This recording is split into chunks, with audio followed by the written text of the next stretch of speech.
परिचय।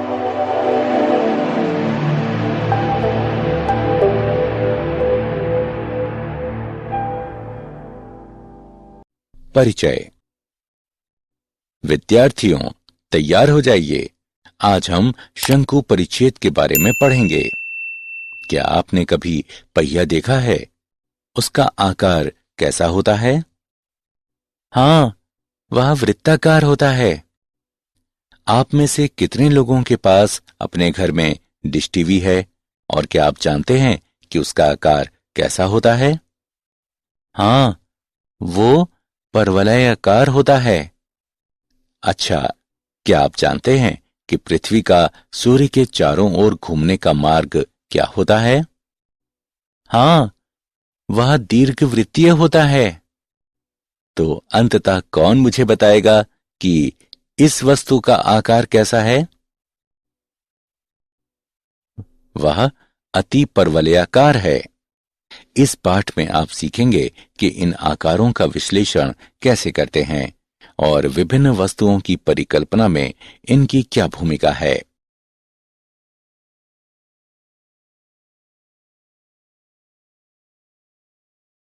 उद्देश्य। इस पाठ के अंत में आप निम्न करने में सक्षम हो जाएंगे। दिए गए केंद्र के निश्चित बिंदुओं से होकर जाने वाले वृत्त का समीकरण ज्ञात करना। दिए गए मापदंडों की सहायता से परवलय का समीकरण ज्ञात करने और उसके अक्ष और नाभि के निर्देशांकों को दर्शाना। दिए गए मापदंडों की सहायता से दीर्घवृत्त का समीकरण ज्ञात करना। दिए गए मापदंडों की सहायता से अति परवलय का समीकरण ज्ञात करना।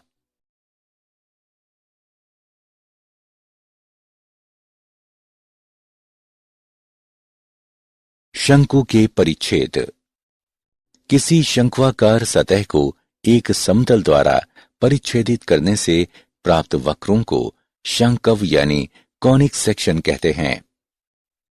हम जानते हैं कि शंकु एक सतह या एक ठोस आकृति है जिसे एक रेखा गुजारकर बनाया जाता है, जिसमें रेखा हमेशा एक समतल को प्रतिच्छेदित करती है, जिसे नियता कहते हैं, और जिन स्थिर बिंदुओं से होकर गुजरती है उन्हें शीर्ष कहते हैं। अब हम एक लंब वृत्तीय शंकु के विभिन्न परिच्छेदों की चर्चा करेंगे। एक लंब वृत्तीय शंकु का एक समतल द्वारा प्राप्त परिच्छेद, जो कि उसके आधार के समानांतर होता है, वृत्त कहलाता है। एक लंब वृत्तीय शंकु एक समतल द्वारा प्राप्त परिच्छेद, जो कि शंकु की जनक के समानांतर होता है, परवलय कहलाता है। एक लंब वृत्तीय शंकु एक समतल द्वारा प्राप्त परिच्छेद, जो कि किसी भी जनक के समानांतर नहीं होता और न ही शंकु के अक्ष के लंबवत और न ही समानांतर होता है, दीर्घवृत्त कहलाता है। एक लंब वृत्तीय शंकु एक समतल द्वारा प्राप्त परिच्छेद, जो कि शंकु के अक्ष के समानांतर होता है, अति परवलय कहलाता है।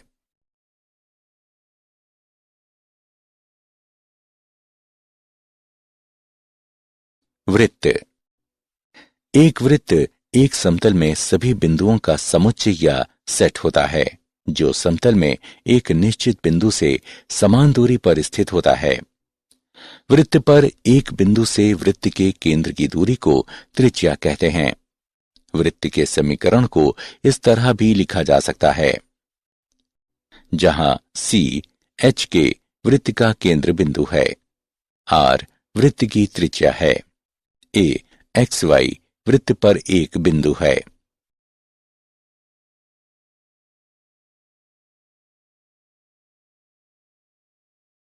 उदाहरण: केंद्र 3, 2 और त्रिज्या 7 से वृत्त का समीकरण ज्ञात कीजिए। हल: हमें वृत्त का केंद्र 3, 2 और त्रिज्या 7 दिया गया है। केंद्र H के और त्रिज्या R के एक वृत्त का समीकरण इस प्रकार दिया गया है। केंद्र और त्रिज्या का मान रखने के बाद हम पाते हैं कि x घटा 3 का वर्ग जमा y घटा 2 का वर्ग बराबर है 7 वर्ग के, जो कि गणना करके हल करने पर x वर्ग जमा y वर्ग घटा 6x घटा 4y बराबर 36 प्राप्त होगा।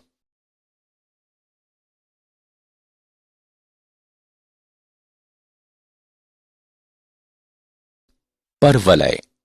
एक समतल वक्र का निर्माण एक लंब वृत्तीय शंकु के प्रतिच्छेदन द्वारा एवं एक शंकु के भाग के समानांतर एक समतल द्वारा अथवा एक निश्चित सरल रेखा से समान दूरी पर स्थित बिंदु, जो कि रेखा पर स्थित नहीं है, उसके द्वारा संकेंद्रक द्वारा होता है।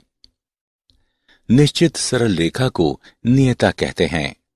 निश्चित बिंदु को नाभि कहते हैं। परवलय का अक्ष जिस बिंदु पर परवलय को काटता है उसे परवलय का शीर्ष कहते हैं। नियता के लंबवत और नाभि से होकर जाने वाली रेखा को परवलय का अक्ष कहते हैं।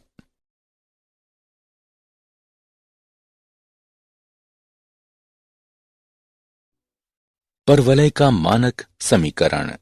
यदि शीर्ष मूल बिंदु पर हो और इसके सममित अक्ष x अक्ष या y अक्ष के अनुदिश हों, तो परवलय के ऐसे 4 संभव दिक् विन्यास हैं। परवलय का समीकरण।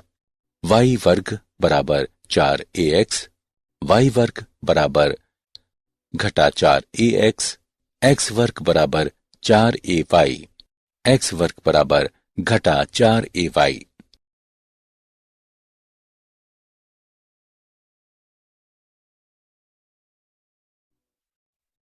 परवलय की नाभि से जाने वाली और परवलय की अक्ष के लंबवत रेखाखंड जिसके अंत बिंदु परवलय पर हों, उसको परवलय की नाभि लंब जीवा कहते हैं। परवलय y वर्ग बराबर 4ax की नाभि लंब जीवा की लंबाई 4a है।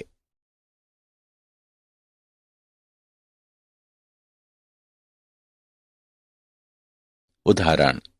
उस परवलय का समीकरण ज्ञात कीजिए जिसकी नाभि लंब जीवा 4 इकाई है, जिसका अक्ष रेखा 3x जमा 4y घटा 4 बराबर 0 है और शीर्ष की स्पर्शजया रेखा 4x घटा 3y जमा 7 बराबर 0 है। हल। माना कि P XY परवलय पर कोई बिंदु है। शीर्ष की स्पर्शजया के लंबवत PM और उसके अक्ष के लंबवत PN खींचें तथा PN वर्ग बराबर होगा नाभिलंब जीवा गुणे PM के। इसे समीकरण 1 से चिन्हित करें। अब PN बराबर अक्ष 3x जमा 4y घटा 4 बराबर 0 पर P XY से लंब की लंबाई है 3x जमा 4y घटा 4 बटे 9 जमा 16 का वर्गमूल बराबर 3x जमा 4y घटा 4 बटे 5। PM बराबर शीर्ष की स्पर्शजया A 4x घटा 3y जमा 7 बराबर 0 पर P XY से लंब की लंबाई 4x घटा 3y जमा 7 बटे 16 जमा 9 का वर्गमूल बराबर 4x घटा 3y जमा 7 बटे 5। नाभिलंब जीवा है 4।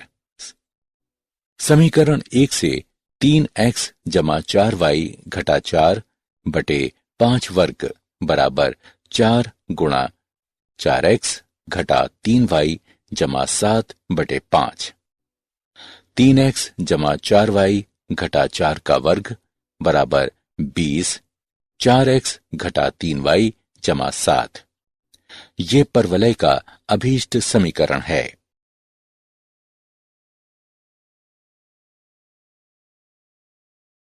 दीर्घवृत्त। एक दीर्घवृत्त एक तल के उन बिंदुओं का समुच्चय है जिनका तल में दो स्थिर बिंदुओं से दूरी का योग अचर होता है। दो स्थिर बिंदुओं को दीर्घवृत्त की नाभियां कहते हैं। नाभियों को मिलाने वाले रेखाखंड के मध्य बिंदु को दीर्घवृत्त का केंद्र कहते हैं। दीर्घवृत्त की नाभियों से जाने वाला रेखाखंड दीर्घ अक्ष यानी मेजर एक्सिस कहलाता है, जिसकी लंबाई 2a होती है।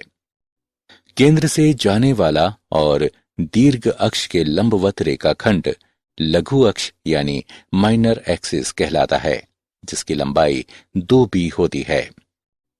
दीर्घ अक्ष के अंत बिंदुओं को दीर्घवृत्त के शीर्ष कहते हैं। नाभियों की दूरी को 2c से निरूपित किया जाता है।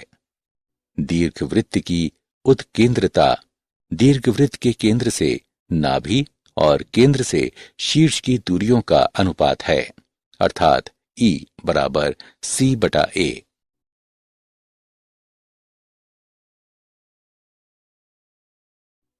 दीर्घवृत्त का मानक समीकरण। यदि दीर्घवृत्त का केंद्र मूल बिंदु पर हो और नाभियां x अक्ष या y अक्ष पर स्थित हों, तो ऐसे दो दिक् विन्यास हैं: x वर्ग बटा a वर्ग जमा y वर्ग बटे b वर्ग बराबर 1, x वर्ग बटे b वर्ग जमा y वर्ग बटे a वर्ग बराबर 1। दीर्घवृत्त के नाभिलंब जीवा की लंबाई x वर्ग बटे a वर्ग जमा y वर्ग बटे b वर्ग बराबर 1 घटा 2b वर्ग बटे a है।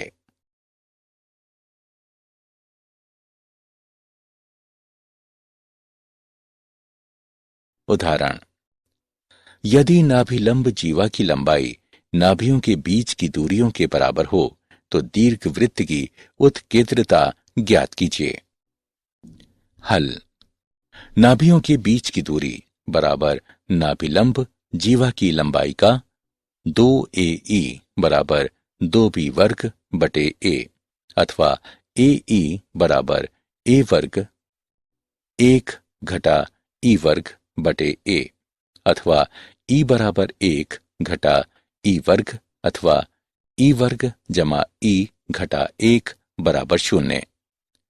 e बराबर घटा 1 जमा घटा 1 जमा 4 का वर्गमूल बटे 2 बराबर घटा 1 जमा घटा 5 का वर्गमूल बटे 2।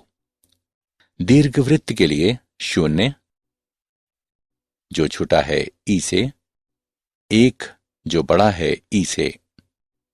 अस्वीकृत या उपेक्षित ई बराबर घटा 1 घटा 5 का वर्गमूल बटे 2 जो कि छोटा है 0 से। हमें प्राप्त होता है ई बराबर 5 का वर्गमूल घटा 1 बटे 2।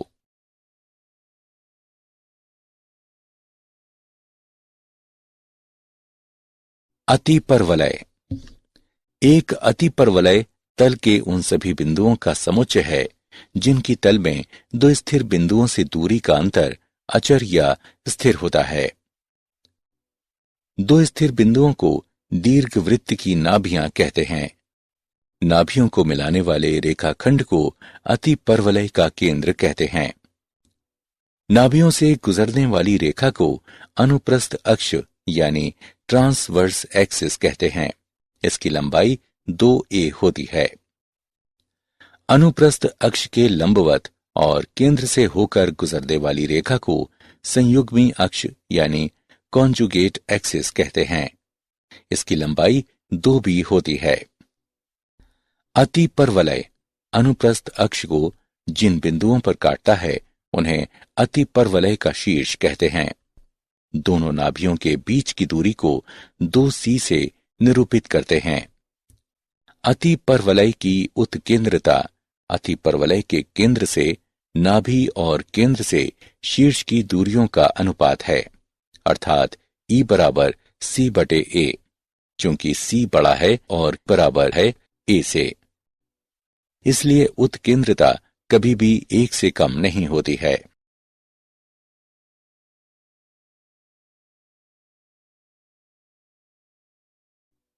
अतिपरवलय के मानक समीकरण। अतिपरवलय का केंद्र मूल बिंदु पर और नाभियां एक्स अक्ष और वाई अक्ष पर स्थित हों तो ऐसे दो दिक् विन्यास होंगे, एक्स वर्ग बटे ए वर्ग घटा वाई वर्ग बटे बी वर्ग बराबर 1, वाई वर्ग बटे ए वर्ग घटा एक्स वर्ग बटे बी वर्ग बराबर 1। अति परवलय की नाभिलंब जीवा की लंबाई 2b वर्ग बटे ए है।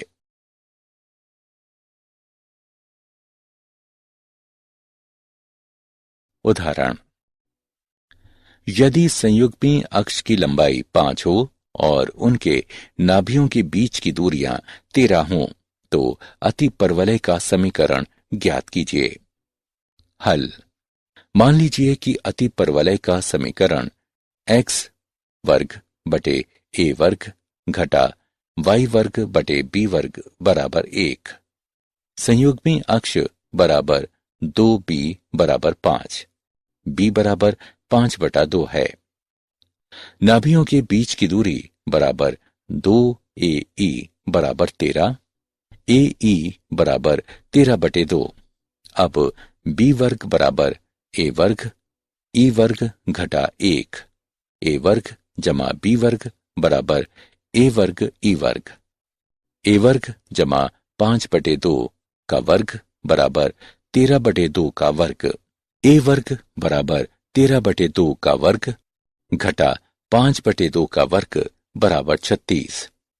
अति परवलय का समीकरण एक्स वर्ग बटे 36 घटा वाई वर्ग बटे 25/4 बराबर 1, अर्थात एक्स वर्ग बटे 36 घटा 4y वर्ग बटे 25 बराबर 1।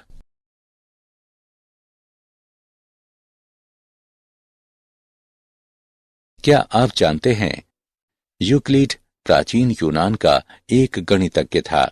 उसे ज्यामिति का जनक कहा जाता है। उनके ग्रंथ गणित के इतिहास में गणितीय शिक्षण के लिए सबसे सफलतम कृति है। रने डेकार्ट ने ज्यामिति के क्षेत्र में एक महत्वपूर्ण योगदान दिया। उसने वैश्लेषिक ज्यामिति का विकास किया।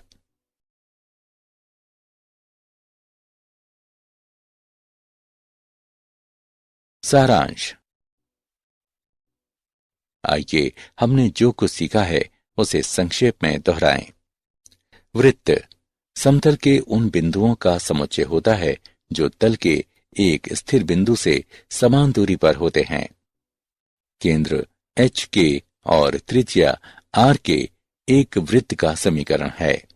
एक परवलय तल के उन सभी बिंदुओं का समुच्चय है जो एक निश्चित सरल रेखा और तल के एक निश्चित बिंदु जो रेखा पर स्थित नहीं है उससे समान दूरी पर हैं।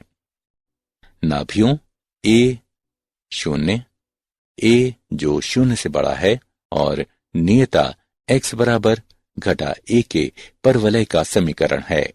परवलय की नाभि से जाने वाली और परवलय की अक्ष के लंबवत रेखाखंड जिसके अंत बिंदु परवलय पर हों उसको परवलय की नाभि लंब जीवा कहते हैं। परवलय y वर्ग बराबर 4ax के नाभि लंब जीवा की लंबाई 4a है। एक दीर्घवृत्त तल के उन बिंदुओं का समुच्चय है जिनका तल में दो स्थिर बिंदुओं से दूरी का योग अचर होता है।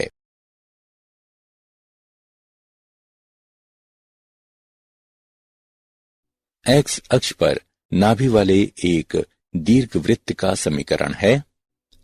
दीर्घवृत्त की नाभियों से जाने वाली और दीर्घ अक्ष पर लंबवत रेखाखंड जिसके अंत बिंदु दीर्घवृत्त पर हों उसको दीर्घवृत्त का नाभि लंब जीवा कहते हैं।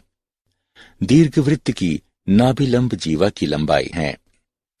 एक अतिपरवलय तल के उन सभी बिंदुओं का समुच्चय है जिनकी तल में दो स्थिर बिंदुओं से दूरी का अंतर अचर होता है। एक्स अक्ष पर नाभि वाले अतिपरवलय का समीकरण है। अतिपरवलय की नाभियों से जाने वाली और अनुप्रस्थ पर लंबवत रेखाखंड जिसके अंत बिंदु अतिपरवलय पर हों उसको अतिपरवलय की नाभि लंब जीवा कहते हैं। अतिपरवलय के नाभि लंब जीवा की लंबाई है